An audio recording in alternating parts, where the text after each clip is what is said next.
Hello everybody, it's Sherry from the CGH Health Foundation and welcome back to my kitchen for another What's Cooking CGH video. It is a beautiful fall day outside and I love to eat stuff that is in season. It always tastes best, and right now it's apple season. And my favorite snack, I think in my whole life, has always been just a fresh apple eaten out of hand. I remember as a kid, reading a book and eating an apple, and I would just eat every tiny bit off of the core. So there are a lot of other ways to use the apple, of course, and today I thought I would show you how to make probably the easiest applesauce recipe in the whole world. And I've used a lot of different applesauce recipes. Baking or cooking it on top of the stove is an easy way to do it, and if you need to make a big batch of applesauce, that's a great way. You can use a huge pot. I have seen recipes that roast the apples in the oven, and I tried that one, and that's really good too. It gives a whole kind of new dimension to the flavor of the apples. I've even tried a microwave applesauce recipe, and they're all great. But my favorite by far is probably one that uses the crock pot. And all of the recipes that we do in these videos are very easy, very healthy. And for using the crock pot, this recipe actually only has 2 ingredients. And those are the apples and some lemon juice. I'm using about a half a dozen good-sized apples. These were big apples. And the ones that I'm using are Fuji's. Which brings me to apple varieties, and if you really asked me and I thought hard about it, I could maybe name 10 or 12 different varieties of apple. I went on mine and it told me that there are 7,500 varieties of apples around the world, and we grow 2,500 of them in the United States. When I was a kid, Red Delicious was about all we had in the grocery store. Or Jonathan's, or there were a few varieties, but to think that there are 2,500 apple varieties, and we probably are only familiar with 8 or 10 of them. Apples come in different levels of sweetness, and you can use any of them to make this recipe, this applesauce recipe. Sweeter apples are the Fuji's, like I'm using today, Golden Delicious. There are some that are just kind of slightly tart. Those would be like your McIntosh or Jonathan or John and Mac apples. And then you have the really crisp and tangy ones like the Granny Smith, Braeburn's, Ida Reds. My favorite apple of all time, of course, is the Honey Crisp. And that seems to be a lot of people's favorite apple. But like I said, I'm using a Fuji apple today, so that's on the sweeter side, and that allows me to get by with not adding any sweetener. And I've already got 5 of them kind of chopped up here in the crock pot, but I wanted to show you just a really quick and easy way to process these. So first of all, you'll notice I'm going to leave the peel on. There's a lot of great nutrition in the peel of the apple and many other fruits, and that certainly speeds up the processing. This is like a quick kind of one and done recipe.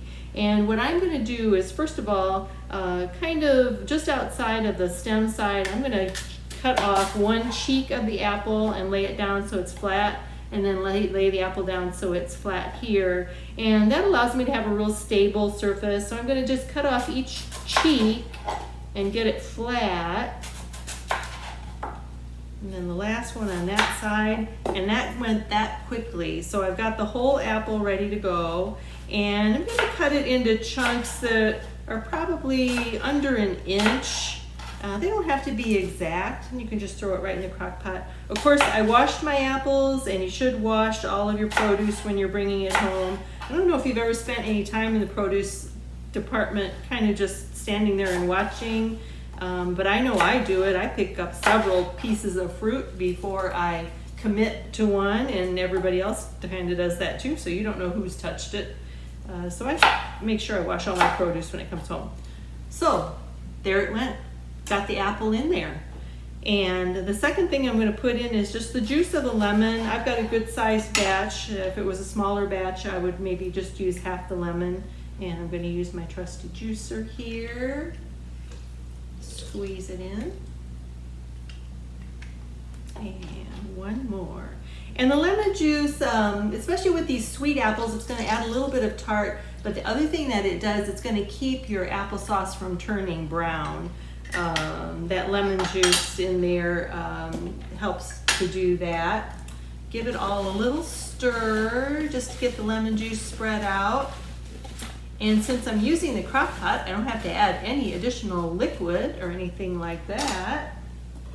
I just thought of another way to cook applesauce, probably in the Instant Pot. I haven't looked for an Instant Pot recipe yet. Put the lid on, put it on high, let it go for about 4 hours, and you've got applesauce. Wasn't that easy? I have a batch that I made a little earlier, so I want to talk about processing. So this is my little crock pot, and I just put a couple of apples in here with some lemon juice earlier. So you've seen me use my trusty potato masher, and that would be one real quick way. And in fact, after 3 or 4 hours, really you could just use a spoon and kind of mash it. But the potato masher works really great, and it just takes a couple of hits there for us to get it nice and processed. Or the other thing is if you want a finer textured applesauce and you have one of these machines, I love this. This is my immersion blender, and you just stick it in any liquid and push the button and it processes it. And so this is going to get it down to a really fine texture, and especially if you have anybody in your house who's not going to like those peels. I know sometimes kids don't like to have that extra texture or chunk in there. So that's another great way to do the processing. Commercial applesauces actually are really good products, and I do buy these little packages of applesauce. You've probably seen these little plastic blister packs. And this one that I purchased at my local grocery store, the only ingredients in it are apple water and ascorbic acid, which is basically the lemon juice. And I remembered opening one of these recently and tasting it, and it's a good product. But when you have apples and they're in season, and it makes your kitchen smell wonderful like fall, why not make your own applesauce? Very easy. So what am I going to do with this? Lots of ways to use your applesauce. Of course, breakfast food. I mean, it's just apples and a little lemon juice, so you can have it for breakfast. You can use it as side dishes, pork chops and applesauce, or a pork roast and applesauce. It's a perfect combination of flavors. I like to use my applesauce in baking, and so that's why I'm not adding anything else to it, because you can use the applesauce to substitute for oil or butter in your muffins and quick breads, and so you're adding absolutely no fat and still that moisture, so it's great in there. The other thing that I like to do with my applesauce is put it in my oatmeal. If you wanted to season this, you could do that. You could add some cinnamon, obviously, that would be a great addition. But like I said, I'm gonna leave mine plain. It leaves my options open. It'll probably only keep for about a week in the refrigerator. So if you're going to want to keep it for longer, put it in a freezing container and keep it in the freezer. I hope you enjoyed my applesauce recipe, and if you would like to find more recipes like this, you can go to our CGH website. It's www.cghmc.com, and look for the YouTube channel, and there you'll find all of our What's Cooking videos. Thanks for watching, and I'll see you again next time.